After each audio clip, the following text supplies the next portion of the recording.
Hello everyone. Class 8 की science में हम पढ़ रहे हैं pollution of air and water. तो आज का जो हमारा सब टॉपिक है वो है ग्लोबल वार्मिंग। तो जो ये ग्लोबल वार्मिंग है ये एक मेजर इशू है इस पोल्यूशन का, एयर पोल्यूशन का। तो ग्लोबल वार्मिंग आपने पढ़ा होगा, न्यूज़ में भी आता है कि मतलब अर्थ का जो टेम्परेचर है वो बहुत ज़्यादा इंक्रीज़ होता है। वो किससे इंक्रीज़ होता है? इस पोल्यूशन की वजह से। तो आपको पता ही है कि जो एयर में है, air is a mixture of gases. उसमें सबसे ज़्यादा कंसंट्रेशन नाइट्रोजन की है 78%, उसके बाद ऑक्सीजन की है 21%, उसके बाद जो बाकी गैसेस रहते हैं उनकी होती है, और इसी में कार्बन डाइऑक्साइड की कंसंट्रेशन होती है 0.3%। ठीक है। तो ऐसी जो मीथेन ऑर्गन उनकी भी कंसंट्रेशन पॉइंट में होती है।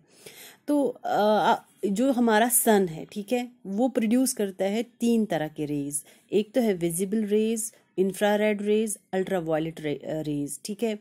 तो अल्ट्रावायलेट रेज हम तक नहीं पहुंचती है क्योंकि हमारा एक प्रोटेक्टिव कवरिंग है हमारी अर्थ की, ओजोन लेयर जिसे हम बोलते हैं।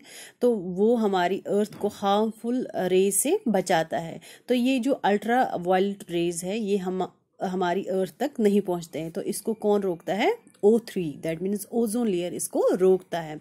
इसके बाद जो इंफ्रारेड रेज है, इंफ्रारेड रेज की वजह से जो हमारी अर्थ मतलब हीट अप होती है, जो हमारी अर्थ में हमारी अर्थ का जो टेम्परेचर होता है वो मेंटेन करके रखता है। कौन? Infrared rays. वो प्रोड्यूस करता है हीटिंग इफेक्ट।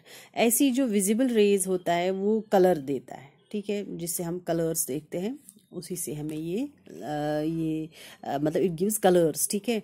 तो दैट मीन्स कि सन 3 तरह के रेज प्रोड्यूस करता है, visible, infrared rays and ultraviolet rays. तो ये अल्ट्रावायलेट रेज है हम तक नहीं पहुंचते हैं, लेकिन जो ये इंफ्रा रेडिएशंस है, ये इंफ्रारेड रेज है, ये एब्जॉर्ब होती है, मतलब हमारी अर्थ इसको एब्जॉर्ब करती है, फिर रिफ्लेक्ट करती है। जब हमारी अर्थ इसको रिफ्लेक्ट करती है तब इसका जो वेव लेंथ होता है वो इंक्रीज होता है। तो जब ये इंक्रीज होता है तो ये एब्जॉर्ब होता है किसमें? इस कार्बन डाइऑक्साइड के मॉलिक्यूल्स में एब्जॉर्ब होता है, ऑर्गन के मॉलिक्यूल्स में एब्जॉर्ब होता है। तो ये वहाँ पे ट्रैप होता है फिर एब्जॉर्ब के बाद, क्योंकि ये वहाँ से एस्केप नहीं कर पाता है, ये उनमें फंस जाता है। उससे क्या होता है? उससे होता है जो ये करता है cause heating effect due to increased wave length. तो इसी से हमारी एटमॉस्फेयर में बहुत सारे ऐसे मॉलिक्यूल्स है कार्बन डाइऑक्साइड के, जिसमें ये इंफ्रारेड रेज ट्रैप हो जाती है और नतीजा निकलता है हीटिंग इफेक्ट का। तो इससे क्या होता है? इससे जो हमारी अर्थ का जो नॉर्मल टेम्परेचर है वो बहुत ज्यादा इंक्रीज होता है, जिससे क्या होता है? Global warming. ठीक है।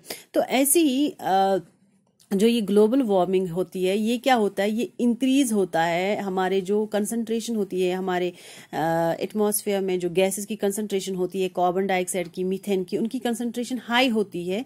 जब उनकी कंसंट्रेशन हाई होती है तभी ये ट्रैप होता है। जब इंफ्रारेड रेज की वेवलेंथ बढ़ जाती है रिफ्लेक्शन के दौरान, तो वो ट्रैप हो जाता है इनमें, कार्बन डाइऑक्साइड के मॉलिक्यूल्स में, मीथेन के या ऑर्गन के मॉलिक्यूल्स में। उससे क्या होता है कि उससे हमारी ओवरऑल टेम्परेचर जो होता है अर्थ का वो इंक्रीज हो जाती है, जिससे क्या हो जाता है? Global warming. तो ये जो रेज होते हैं जो सन से आते हैं, इसमें मैंने आपको बोला इसमें विजिबल लाइट होती है, इंफ्रारेड रेज होते हैं, अल्ट्रावायलेट रेज होते हैं।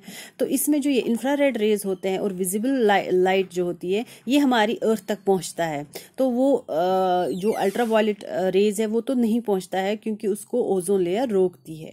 तो ये जो विजिबल लाइट है, इंफ्रारेड रेज है, ये हमारी अर्थ तक पहुंचता है। तो ये इसमें जो ये इंफ्रारेड रेज है ये रिफ्लेक्ट जब होता है, जब रिफ्लेक्ट के दौरान जब ये रिफ्लेक्ट होता है वापस जाता है, कुछ एब्जॉर्ब होता है तो कुछ वापस चला जाता है। तो वापसी के दौरान इसका जो वेव लेंथ है वो इंक्रीज होता है। तो नतीजा क्या होता है? तो ये जो एटमॉस्फेयर में मॉलिक्यूल्स होते हैं कार्बन डाइऑक्साइड के, उनकी कंसंट्रेशन अगर हाई होगी एटमॉस्फेयर में, ये उनमें ट्रैप हो जाता है। जब ये ट्रैप हो जाता है ये अल्टीमेटली क्या कॉज करता है? हीटिंग इफेक्ट, जिससे क्या होता है? हमारी ओवरऑल टेम्परेचर जो होती है अर्थ की वो इंक्रीज हो जाती है। तो that led to global warming.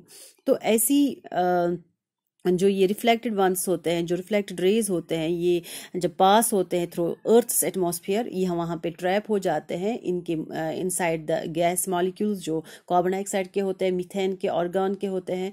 तो वहाँ से हीटिंग इफेक्ट कॉज होती है, जिससे ओवरऑल टेम्परेचर हमारी अर्थ का बढ़ जाता है। उसी से क्या होता है, global warming. It is a major issue. ये बहुत ही मतलब हार्मफुल है हमारे लिए। जब ये अर्थ की टेम्परेचर बढ़ जाएगी तो ओब्वियसली जो ग्लेशियर्स है वो मेल्ट हो जाएंगे, सी लेवल बढ़ जाएगी, उसमें जो पानी होता है वो बढ़, फ्लड्स आ सकते हैं, बिल्कुल एक इम्बैलेंस क्रिएट होगा हमारी अर्थ पे, सब कुछ डिस्टर्ब होगा। सो किससे होगा वो डिस्टर्ब, ग्लोबल वार्मिंग से। तो ये आज का हमारा टॉपिक था जिसका नाम था ग्लोबल वार्मिंग। ये क्या होता है वो मैंने आपको बोल दिया।